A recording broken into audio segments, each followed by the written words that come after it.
put some bird seed out yesterday for the first time this season, and we put it out yesterday, I guess yesterday afternoon, sometime 3 or 4 o'clock, and it takes a while until the birds know it's there, and then they find it, and then they're glad to have it.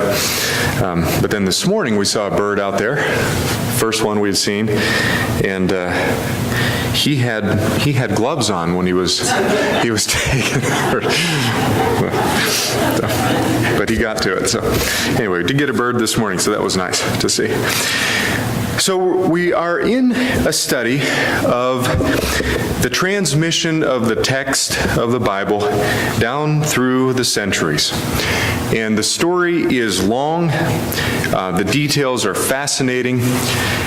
We don't have time to study all of the details or even a substantial fraction of the details just because the story of the history of the Bible is so full of interesting details, facts, things we know, things we don't know, things we know we don't know, and things we don't know that we don't know. There's so much involved in the story, and I hope you will continue a study of these things on your own long after this class is over.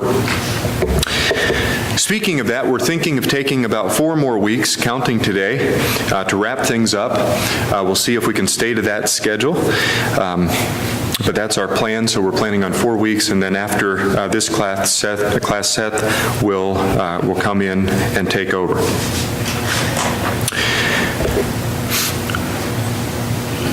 To give a little bit of context to where we are, let me first say that the objection could be raised that we're taking too much time studying manuscript variations. Somebody could say, why are we talking so much about these variant readings in manuscripts? And that's a fair objection. I think that's a reasonable question to ask. If that has occurred to you, or if someone were to raise that, that's a natural thing to ask. But there are a couple of good reasons, I think, to spend a little bit of time with looking at text variations. Again, to give ourselves some context, we wonder why there are variations to begin with. Well, again, the text of the Bible, when it was originally delivered, had to be preserved, had to be copied down through the length of the period of time God intended His people to have His Word. Since the Word of the Lord endures forever, the Word of the Lord had to be preserved, had to be copied one way or another.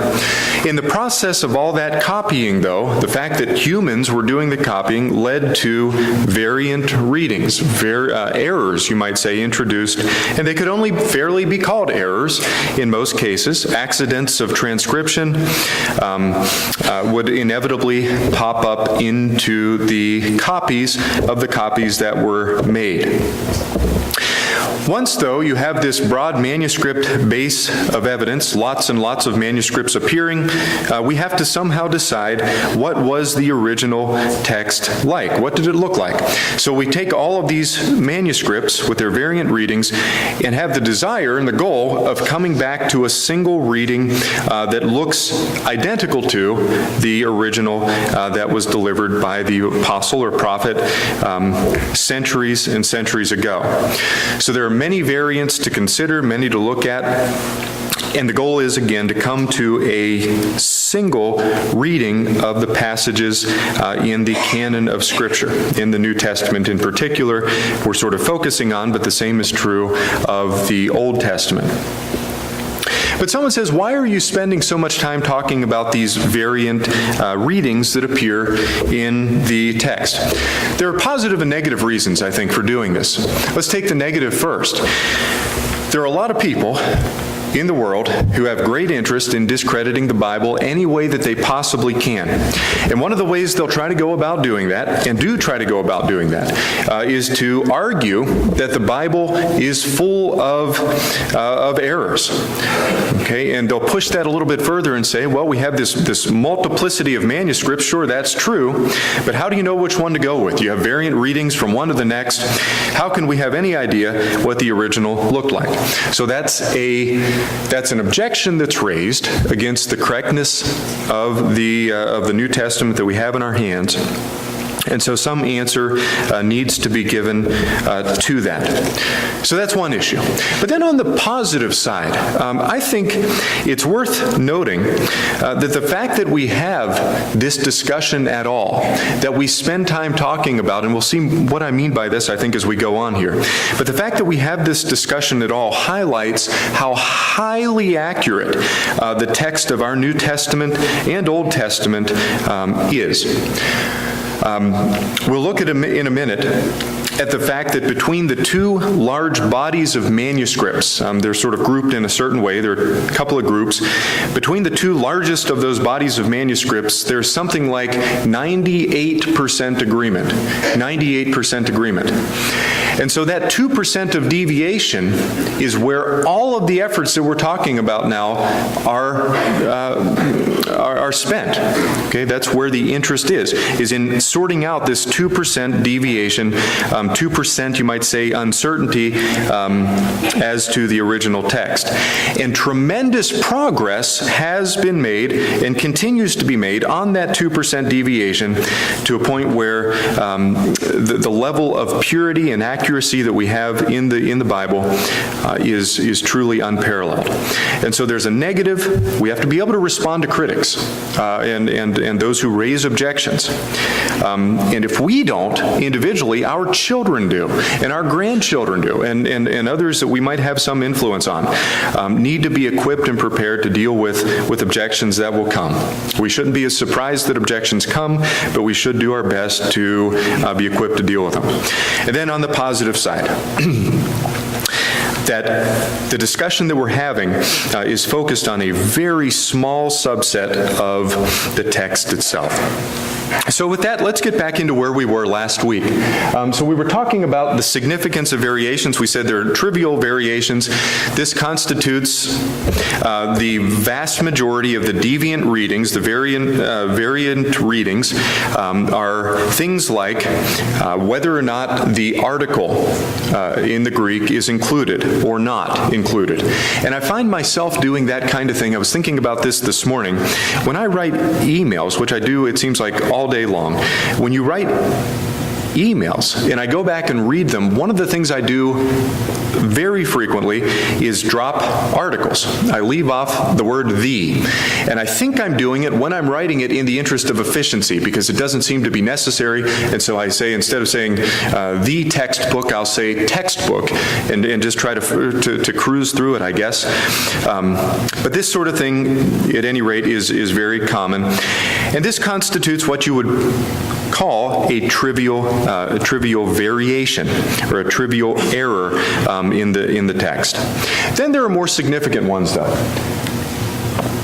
The more substantial or significant variations include actual differences in significant words in the text, and we looked at a couple of examples. I don't want to spend much time with these, but just for illustration, recall Romans 5:1, we have peace with God versus let us have peace with God, is a variant reading based on a very small difference in the Greek language.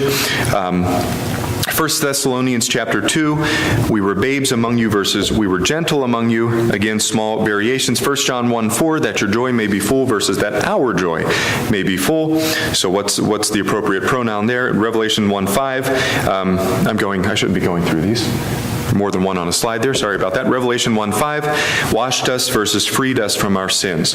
So small variations, and these are letter level variations that lead to different readings, okay? All right, so we have many variations. We said something like 200,000 to 300,000 variations, counted sometimes pairwise, sometimes in different ways, but something like 200,000 or more variant readings. So how do we deal with them? How do we approach them? How do we decide which is correct when we're faced with a reading? Well, the first thing to do is to remember and to notice that if there is a significant difference that cannot be resolved, significantly different variance, such that the difference cannot be resolved. We can't decide one way or another. In most translations, these differences will make it into the footnotes in your center column or at the bottom of the page in your Bible. So the translators will make a note of it, and they'll say, we don't know. There's more than one reading here that seems, at the end of our analysis, seems to be possible, seem to be valid. At least there's not a clear-cut distinction on which way to go, and so we'll tell you about that, and you can make up your own mind. That seems to me to be a reasonable thing to do. You're in the best position possible, given the evidence that we have, to make up your own mind individually. And so that's one thing that I guess would come at the end of this process. But it's always a last option or a last resort, and it's a good way to deal, I think, with that possibility. But in all cases, including the ones that we can't decide on, we should look for evidence in the best way that we can, trying to discover the original reading of the text. How can we get back to what the original said? And that's the goal of the science of textual criticism. Now, Andy knows a lot more about this. You probably know more about this than I do, but I want to say a few words about what a textual critic does in his or her field, okay, and what it looks like, at least from an outsider's perspective. So textual criticism you might define as an interdisciplinary science. That is, it involves a lot of different areas of inquiry and takes advantage of the tools of these different areas of inquiry to come to decisions about what the original text looked like. So it gives us a way of trying to restore the text, the original text, by looking at the evidence, the variants that we have, the manuscript evidence that we have, to come to a conclusion, consensus about the text. It involves, among other things, and surely these are just some areas of study that came to mind, but you could think of others. History is involved. Cultural studies are involved. Archaeology, certainly linguistics is involved. Psychology, both of the, I guess primarily I'm thinking psychology of the scribe who was making a particular copy. Statistical analysis and so forth are all involved in textual criticism, trying to decide, based on the manuscript evidence, what the original looked like. At its best, okay, and we have every right to question the motivation of a textual critic, but at its best, the goal of textual criticism, the honest goal, should be restoring the original text. That should be the goal.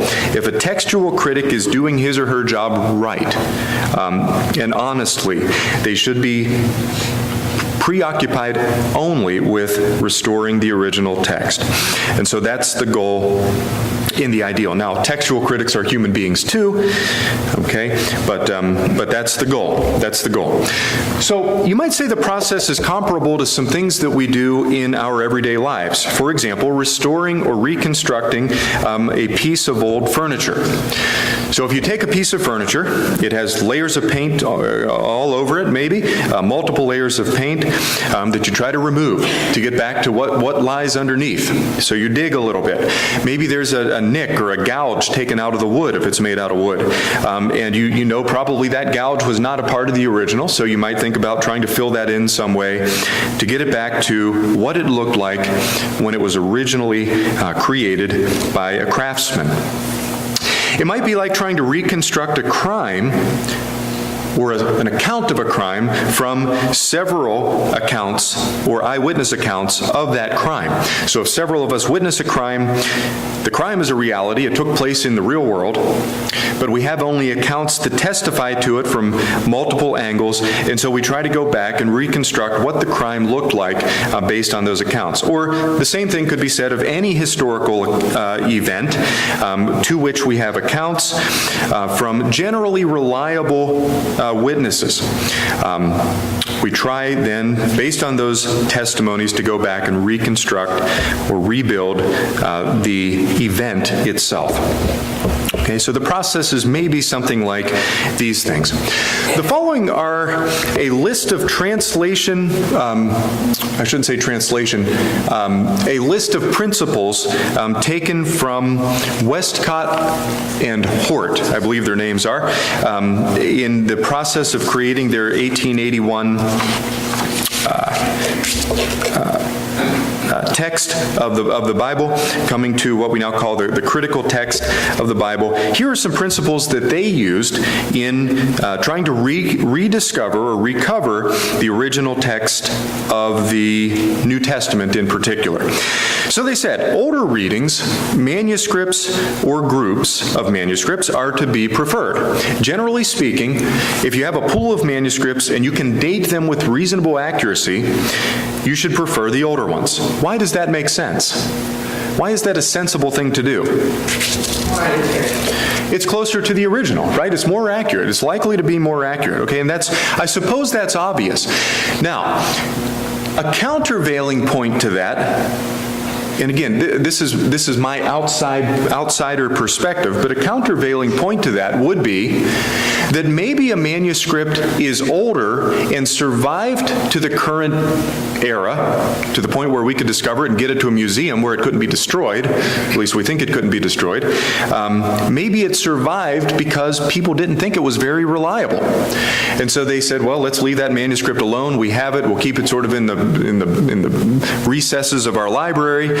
We have the manuscript, but we don't trust it as well as this manuscript that we're using more often. And in consequence of use, this more reliable manuscript was destroyed. So that's a possibility. But generally speaking, the older manuscript ought to be, it seems, preferred. The older reading, the older manuscript should be preferred. Okay, so it's a general principle, not an absolute principle, but a general principle. Secondly, readings are approved or rejected by reason of the quality of the text, and this gets to what we were just talking about, and not the number of manuscripts evidencing or witnessing a particular reading. So just because you have a lot of manuscripts that say give a particular reading does not mean that you should therefore go with that reading. You should also consider the quality of those readings, not just the number, not just the quantity. A third principle, a reading that combines two simple alternative readings is generally thought to be later than two readings comprising the conflation. Manuscripts rarely or never supporting conflate readings are text antecedent to mixture and are of special value. The basic idea there is that if you have a manuscript that takes two simple ideas and combines them in a particular reading, it's probably the case that the scribe, and again this gets to psychology I guess, the scribe combined those in their mind and then combined them whenever they wrote down whatever they copied. Accidentally, perhaps, but nonetheless, the uncombined phrasing or uncombined concept should be preferred, generally speaking. Number 4, the reading is to be preferred that makes the most sense. Okay, that's natural. Number 5. The reading is to be preferred that best conforms to the usual style of the author. So as you study a manuscript or a collection of manuscripts, you learn something about Paul, for example, in the way that he writes. And so one principle, again, not an absolute principle, but one general principle is to prefer a reading that's consistent with the style of that author. And so that's a reasonable principle. Number 6, a reading is to be preferred that most fitly explains the existence of the other readings. Okay,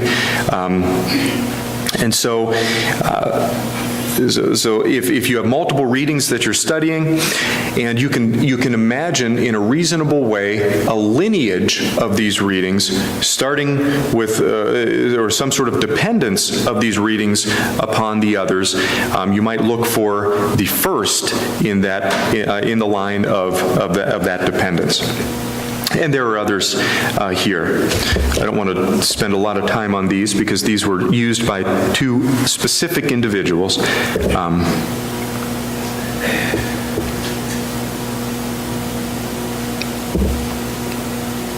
Number 9 has to do with the reputation, the general reputation of a manuscript. So readings are preferred if they come from a generally more reliable manuscript. Okay, so all of these things are interdependent, and there's a lot of complexity here, I think, but these are general principles that can be used.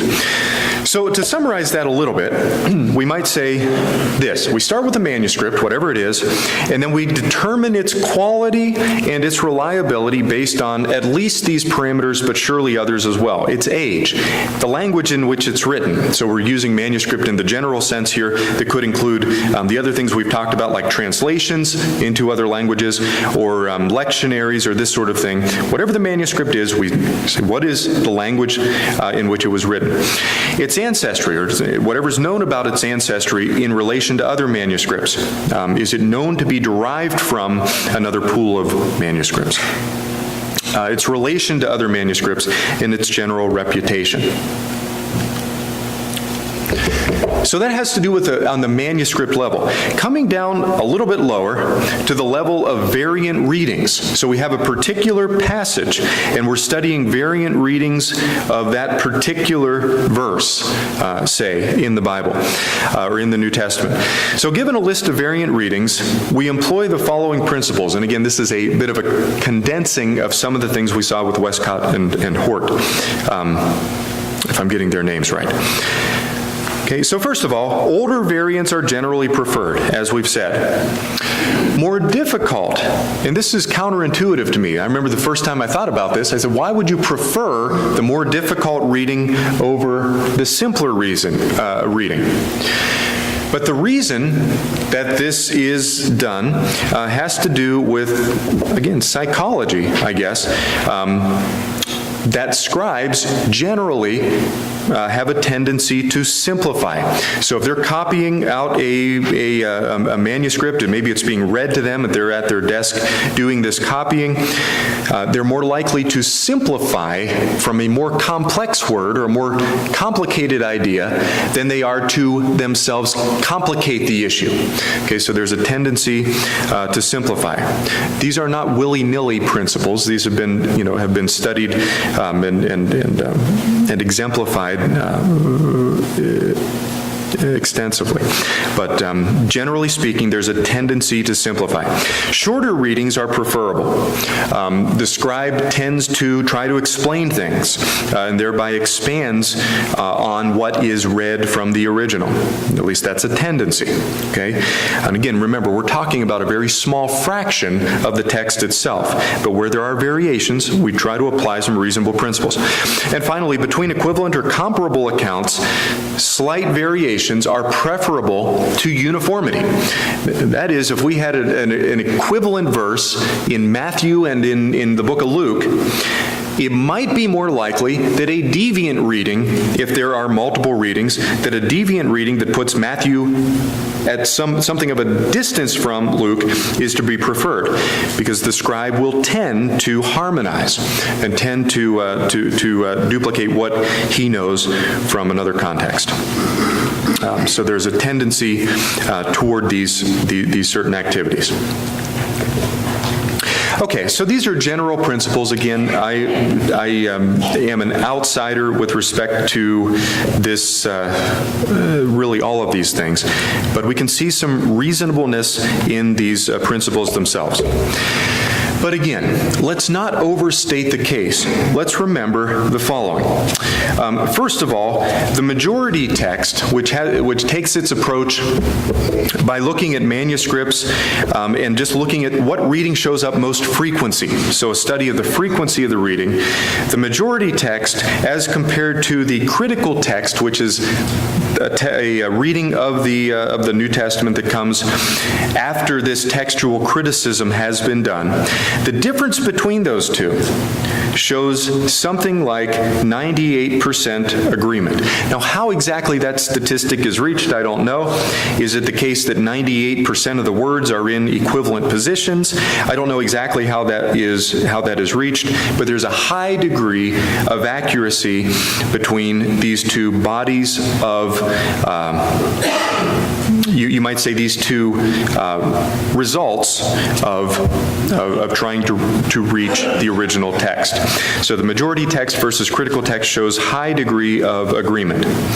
Furthermore, nearly all of the remaining differences between these two yield to the methods of textual criticism.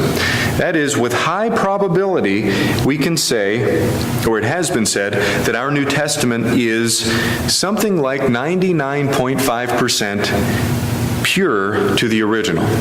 Now, I would love to know more about that number and to understand that better, but these are the words generally of a man named Bruce Metzger, who is a renowned New Testament scholar. And to my knowledge, he hasn't been contradicted. So we start out with this 98% agreement, and then we apply textual criticism, and that yields even higher degree of consistency, giving us reason to believe that our text of the New Testament is 99.5% pure to the original. Finally, in the entire text, Bruce Metzger says, the entire text of 20,000 lines, only 40 lines are in doubt, he says. 40 lines are in doubt, something like 400 words. And none of this, he says, this is a direct quote, none of this affects any significant doctrine, Bruce Metzger says. And so out of all of these variations that exist in the manuscript evidence, we come, at the end of the day, to high degree of accuracy. We apply principles of textual criticism, try to recover the original as best we can. That brings us to a much higher degree of accuracy, and we see at the end of the day there is a very small amount of deviation at all in our New Testament. A Greek scholar by the name of D.A. Carson has said, the purity of the text is of such a substantial nature that nothing we believe to be true and nothing we are commanded to do is in any way jeopardized by the variance. And so that's someone's opinion, someone's statement, but this is worth our consideration. And finally, even among secular scholars, the text of the New Testament is regarded to be unparalleled in its purity to the original. There is nothing from antiquity that comes close to the level of certainty and purity that we have and in the New Testament text. And so we have lots of variants, we apply principles of textual criticism, and come to very strong conclusions about what the original must have looked like. Any questions or thoughts about that before we go on? I have a comment. Yes, please, Andy. Thank you. This is incredibly faith-building to me, the way you brought this out, because of this. Number one, after all this science is done, textual criticism, we come to that level of accuracy that we can have. Number two, because people care to do it. What other book has 2% differences in the manuscripts in the world that people would care to give their whole lives to studying the variants and trying? Yeah. Now, some may be enemies and do it with bad motives, as you alluded to earlier, but that even helps verify what we have because they're threatened by it. Why would they spend their whole lives trying to discredit something like that? And then other people do better motives, and that's even faith-building because you have people on both sides of the aisle that come to the same conclusions. It's just incredibly faith-building to me. Yeah. Thank you, Andy. Very, very, very good points. Yes, sir. I thought basically, the translations that we have today come in two forms. Either it's translated word for word, or in some cases it's translated thought for thought. That's where we get in trouble. Sure. In my opinion. Yeah. Because we are taking the inspired word, or individuals are taking the inspired word and rendering it through their thoughts doubts as to what that scripture is saying, rather than taking it word for word. Yeah. And so I think we need to be careful there. Yeah, that's a great And a point. classic example of that to me, one is the New World Bible. For years and years, and I'm going to anyhow. The Jehovah's Witnesses for years used the King James Bible. And year after year as they used it, and I believe Andy, who was it, Russell, was the founder of that. Yeah, I forget his first name. They used that year after year, and they got themselves hammered time and again in the fact that they were misinterpreting the scripture. And because of it,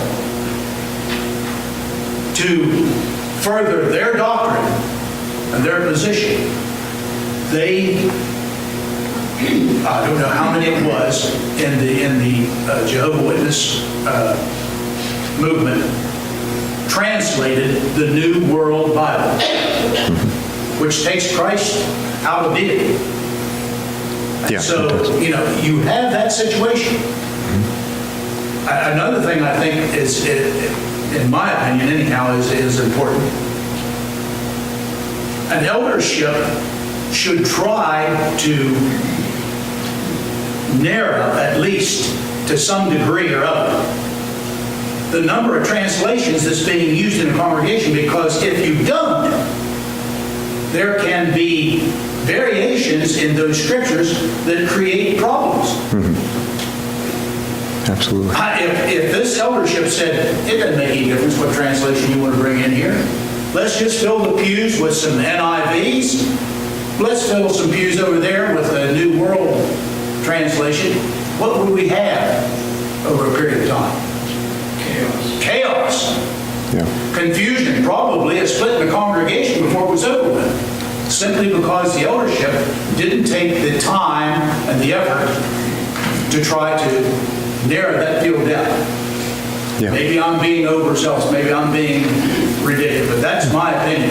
Yeah, very good. And the old elders of this congregation, from its conception, tried to maintain that idea, that mindset. Sure. Now, what translations do we have that we know of with certainty, or at least reasonable certainty, that go use word for word and not thought for thought? Well, we know the King James does. We know the American Standard of 1906 does. And we know, for reasonable certainty, that the New King James and the New American Standard does. Now, going from there, I don't know. But I think it behooves an eldership, and I think it behooves individuals to make every effort they can to make sure that the translation that they take and are using is one that is being translated word for word and not thought for thought. Very good. Thank you, Cliff. Thank you, and thank you, Andy. Nice thing about Andy and Cliff talking is I can just stand up here and not have to say anything. And I don't even have to respond because I know they're right. So, no, I'm joking, but thank you very much. Just a couple of quick thoughts about that. I do hope we can talk about translation in this class a little bit in the next couple of weeks.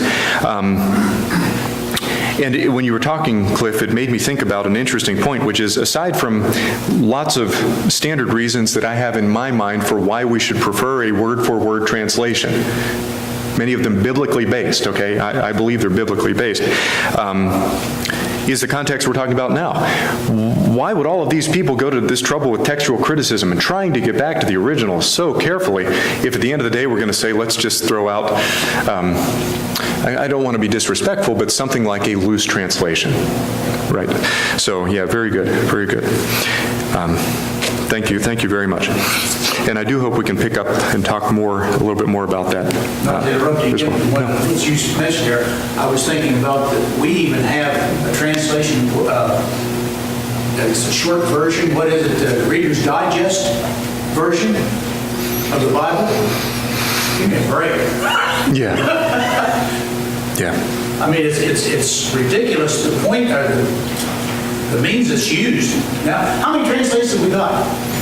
I don't have any idea. Hundreds, surely hundreds. There'd be hundreds, but thousands maybe, you may be right. Yeah. So, you know, we just got to be careful. We just can't go to the bookstore and say, well, this looks okay. No, another comment I wanted to make about your remark, Cliff, is, and you really made this point already, but there's a danger in any single small group of people going and making their own translation.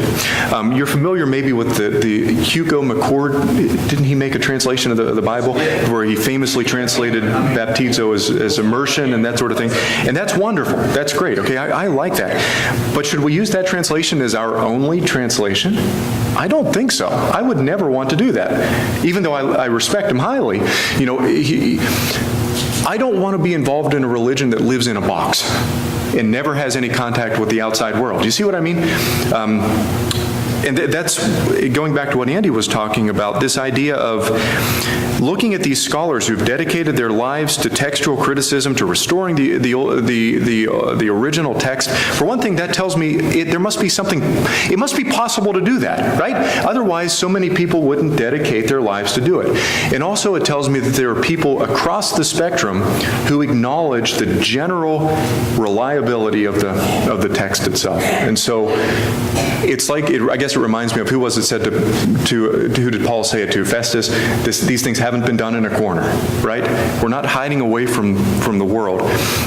We're in the world, not of the world, but we are being honest with the things we believe. So just keep in mind what the old Apostle Paul said in the book of Timothy. All Scripture is given out by the inspiration of God. yes, yeah. And so we don't want to delve into a thought process. In other words, I think that this is what this means. Right. No, it's not what you think this means. It's what the inspired apostle sat down with pen and ink. Right. And what you need to understand. Do you need to study it? Yeah. Do you need to maybe really study it? Yeah. Maybe there's some things in there that, you know, it's pretty hard to decipher out. Sure. Very good. Thank you very much. Any other questions or comments before we move on?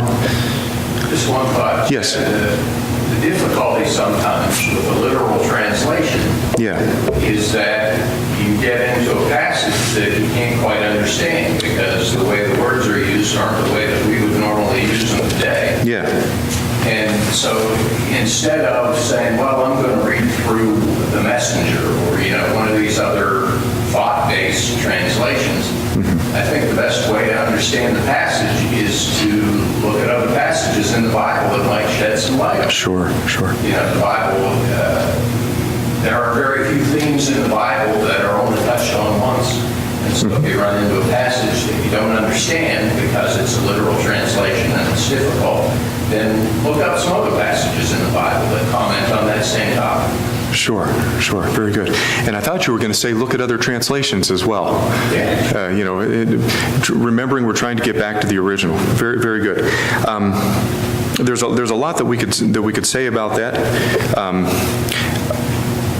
So let's say it. What's next? Translation. Okay, so I want to take the view, though, of translation that's different from the sorts of things you're talking about, Cliff, and maybe come to them as quickly as we can. I want to think about translation in the context just of getting the Bible into the English language. That's what we care about, I think, at least at the beginning, in our study of how we got the Bible. So the English language is old, and it hasn't always looked the way it does now. So I want to go back a little bit to the roots of the English Bible and just say a couple of quick things about what we know about the history of the Bible's translation into English. Long before the Bible ever came to English, it was translated into Latin and other languages that probably very few, if any of us, can read. And so we're going to start with the earliest traces of the English Bible that we're going to date back to something like the 600s AD. Now, when we refer to this as English, and I'll give an example in a minute, we have to understand it's something like Proto-English, or a language that would become recognizable to us. It would not be recognizable to us now.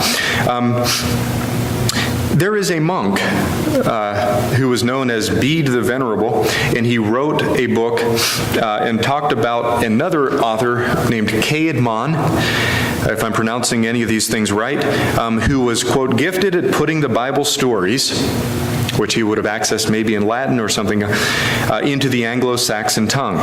And so he was making the stories of the Bible accessible to others. Here is one of his poems, and I've got a translation on the next slide, but I can't read any of this, not a word of it. Not a word. And if you can, you must have studied Old English, it seems to me. I mean, I can guess at a couple of things because I've seen the I can see Caedmon there in the last line, but that's about it. But this is considered, it's called Old English, okay, Old English, which is almost unreadable to me. In that first line there, the next to last word is related to heaven. Okay, so you can maybe see that. Let's see, what's another word that, well, I guess it doesn't matter.